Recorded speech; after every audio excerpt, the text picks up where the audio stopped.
Maayong adlaw, Merry Christmas o Happy New Year. Katawhan sa Dios sa Archdiocese sa Ozamis. Sa ngalan sa atong talahuron nga Arsobispo, Archbishop Martin Sarmiento Humawad Didi, ug sa kahugpungan sa mga kaparian sa tibuok lokal nga simbahan dinhi sa Ozamis, gikan dinhi sa Immaculada Concepcion Mission Station sa Concepcion, Misamis Occidental, kini nausab si Father Jesse Langgam.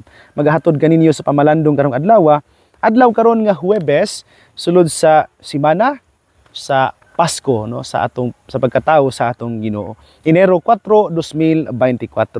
Ang ebanghelyo nga atong pamalandungan karong adlaw mga igsuon, atong kutluon gikan sa ebanghelyo sumala ni San Juan. Sa pagkasunod adlaw didto nausab si Juan uban sa duha niya katinun-an. Ug sa pagkakita niya kang Hesus nga milabay, miingon siya, "Anaa ang nating karnero sa Dios." Ang duha katinun-an nakadungog sa pagsulti niya niini ug minunot sila kang Hesus. Milingi si Hesus ug sa pagkakita niya nga nagsunod sila kaniya, ipangutana niya sila, "Usabay inyong gipangita?" Sila mitubag, "Rabi, sa ato pa magtutudlo. Hain ka man magpuyo. Ngari kamo og tan-awan ninyo." Mitubag siya. Busa mikuyog sila kaniya ug nakita nila ang iyang gipuy-an ug nagpabilin sila uban kaniya niadtong adlaw. Mga alas 4 kadto sa hapon. Usa ni adtong duha nga nakadungog kang Juan ug mikuyog kang Hesus, mao si Andres nga igsuon ni Simon Pedro. Gipangita dayon ni Andres ang iyang igsuon nga si Simon og giingnan, "Nakaplagan namo ang Mesiyas, sa ato pa Kristo." Unya gidala niya si Simon ngadto kang Hesus. Si Hesus mitutok kaniya og miingon, "Ikaw si Simon nga anak ni Juan, apan sukad karon nganlan kanag Cefas, nga sa ato pa Pedro." Mga igsuon ang ebanghelyo sa Ginoo. Daygon ikaw o Kristo.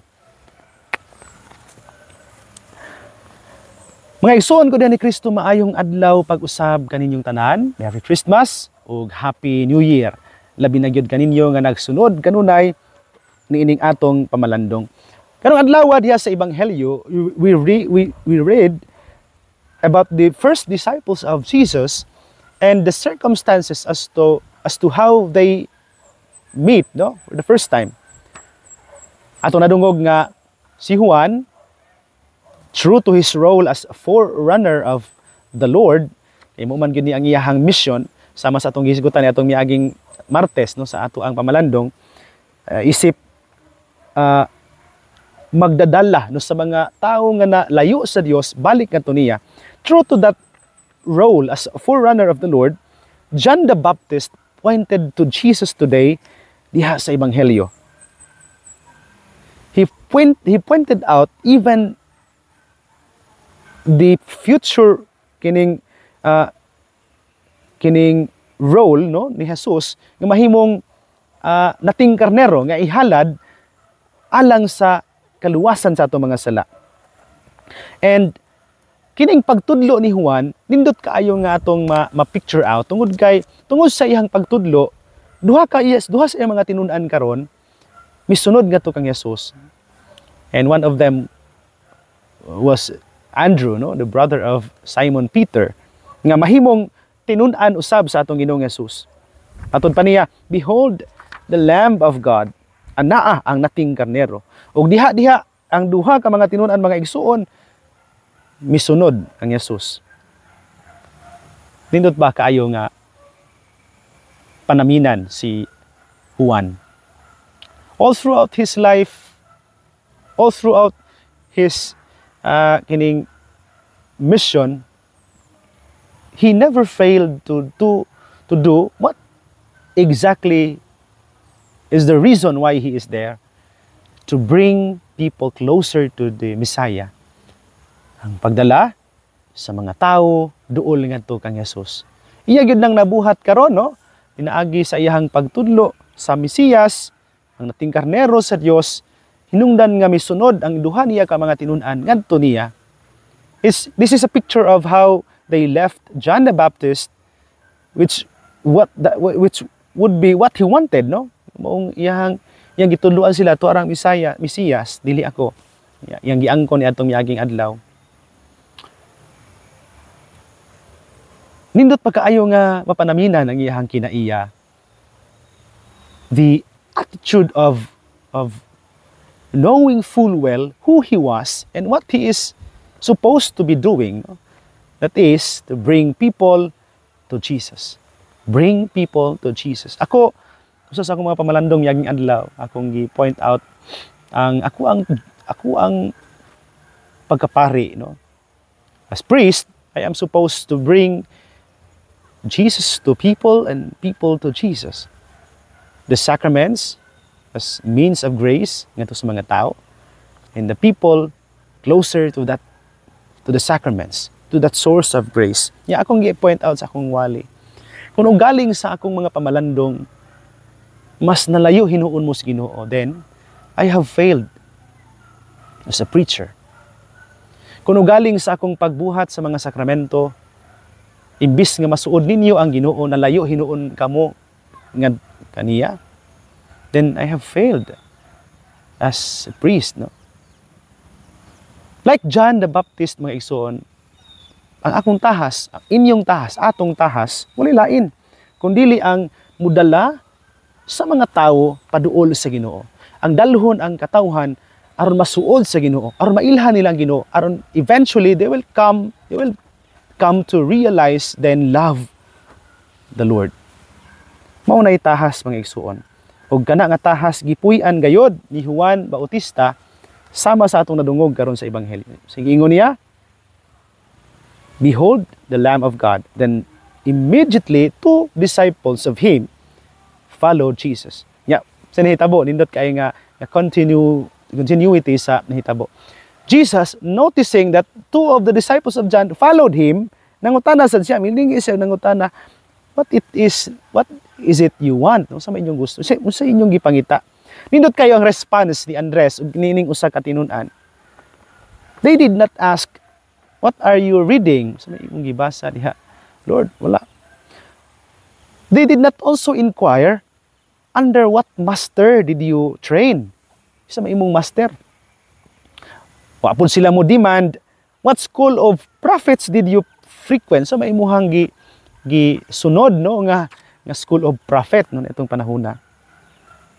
Ang ilang interest gikan atong gitudlo ni Juan, atong instruction ni Juan, gikan atong gibuhat ni Juan nga pointing out of him. Sa ilang pangutana, "Where do you stay?" That is in verse 37. Katong mga nagunang pangutana, "What are you reading? Under what master did you train? What school of prophets did you frequent?" Those are questions of pedigree. Kining pangutana, "Where do you stay?" was a question of person. Nindot kayong pangutanon na to atong kaugalingon pod. Where do we stay? Wala ko maghisgot dinhi og geographical location nga tubag. To ako sa Kapuli, to ako sa Uzamis, to ako sa Concepcion. No. I'm talking here of that which truly captures your heart. Sabay nakapa-ignite sa imong feeling. Sabay nakapa-stimulate sa imong interest. Sabay mga hilig nimo. Sabay makapa-enkindle sa imuhang passion. Sabay makapatukmo nimo nga mulihok adlawan. Sabay makapadasig nimo sa kinabuhi. In short, that which makes you feel truly alive. Kay kung ang usa ka tawo, he is truly alive, then you are always at home. Kung ang usa kuno ka tawo, buhi gyud, madasigon, alive, no? Then he is at home. Tinuod ba gyud, no? Kung at home ka, malipayon ka. Namay daghan nga naa sa balay pero dili pod at home. Tungod kinaatod sila sa balay pero dili sila malipayon. So, akong baliko na pangutana, where do you stay?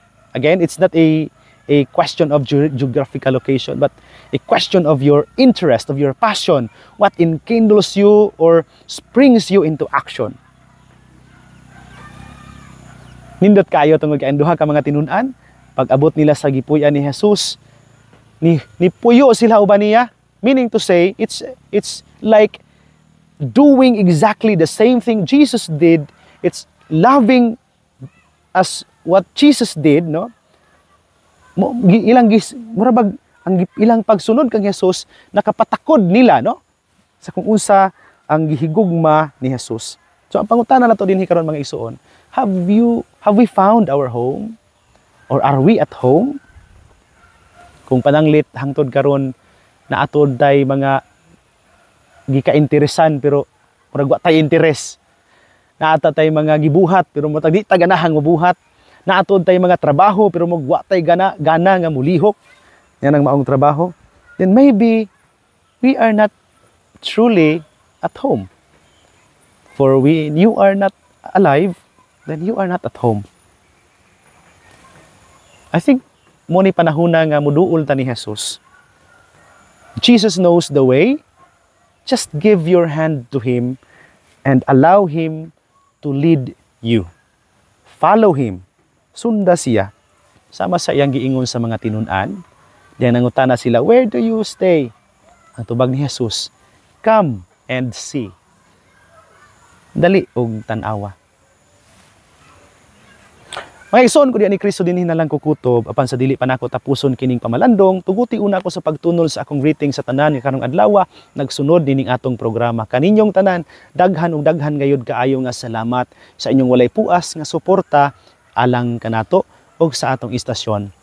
Kung greetings sa mga tawo nga adlaw-adlaw naminaw namong duha ni Archbishop Martin labi na gyud sa kung asa tadapita kusog no diya sa Uzamis o mga kasikbit nga mga lungsod di na kaita maabot din sa Concepcion except through our social media platforms. Salamat kaayo kang Sir Alan ug Mang Presto Bitania, kang Sir Dado ug Mang Benny Canunio, kang Tatay Bayan ug Nanay Rafael Estosi and family, kang Nanay Helen Novo and family, kang Dr. Lady Kuya Aldrin Perez and family, kang Paridaril ug Ate Rexen Estosi and family, kang Kuya Archie ug Ate Angel Banjala, sa pamilya kong, kang Nanay Angie Sapero, nganha kang Rodel ug Emma Alamilio, salamat kaayo kang Tatay Boy ug Nanay Joy Idol and family, salamat kang Pariramil Uringot and family, kang Paridudong Tumataw and family, sa pamilya Tak-an de Los Santos ug Medes Caruso, kang Kapitan Reniel Asok and family, kang Ma'am Emma Filipino and family, kang Ma'am Maris Hukson Gamboa and family, kang Nanay Dora Liagas,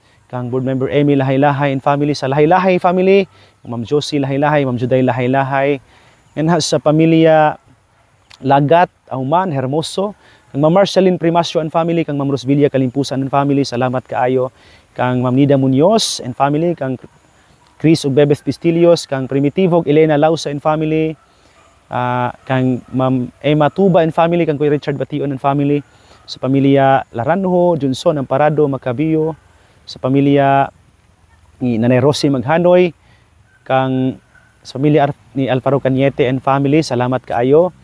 Sa pamilya ni Pari Julmar Sige, kang Sir Imo Nelson Limpahan and family, salamat kaayo. Sa mga nagsunod dining programa diha sa tagsa-tagsa kapanimalay, salamat kaayo ninyo. Kang Ma'am Gabriela Akailar, Ma'am Irene Palgan, kang Sir Joel Aclao, kang Marifiag Julian Ladion, kang Nanay Waning, kang Delma Gadela Bacod, kang Ma'am Helen Acompañado, kang Ma'am Evelyn de Gracia, kang Don Miguel Nunez and family, salamat kaayo. Sa pamilya Cos Diaz Panaon, good morning og Merry Christmas and Happy New Year kaninyong tanan. Ug sa tanan nga nagsunod ug nagsuporta nato nining programa via our social media platforms kaninyong tanan, daghan ug daghan gayud nga salamat. Salamat pod sa mga listeners nato gikan dinhi sa Concepcion, kang Ma'am Lucy Carmelo, salamat kay sa mga followers nato dinhi sa atong YouTube channel, salamat kaayo.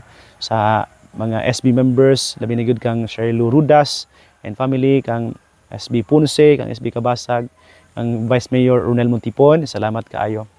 Sa mga altar servers pod, no, labi na gyud sila nga nagtabang nako karong setup sa ato ang camera, kang Manghod Jeric Vinia Langgam, kang Adonis Baluyos Aranas, no, good morning, salamat kaayo. Kang Giancarlo Itol, salamat kaayo ninyo, no. Kang Marlon Pactol, salamat. Sa tanan nga nagsunod dining atong programa sa walay puas, nagsuporta nini atong paningkamot uban namong duha ni Archbishop Martin, kaninyong tanan daghan ug daghan gayud kaayo nga salamat. Ako pod nga pasalamat sa mga walay puas nga nagpaabot no kanato sa ilang tabang adlaw-adlaw. Salamat kaayo ninyo. Mga igsoon dinhi na lang kukutob, ayaw kalimot ang pulong sa Dios ang ayan gayud nga pamation, pamalandungan ug paningkamutan nga mapuy-an. Ulahan ang tawo nga naningkamot magpuyo sa pulong ni Jesus ay sama siya sa usa ka kahoy nga gitanom daplin sa sapa kansang mga dahon bisan konting init dili gayud malaya og timpo sa ting bunga muhatag usab sa kanunay maayong bunga. Igsuon ugba na usab uban sa panabang ug pangamas atong mahal nga inahan si Santa Maria atong gitawag mga misamisnon ug ang Birhen sa kuta ang Dios sa kanunay magapanalangin unta kaninyo. Sa ngalan sa Amahan ug sa Anak ug sa Espiritu Santo. Amen. Mag-amping ug mag-ampo kanunay igsuon. Merry Christmas and Happy New Year.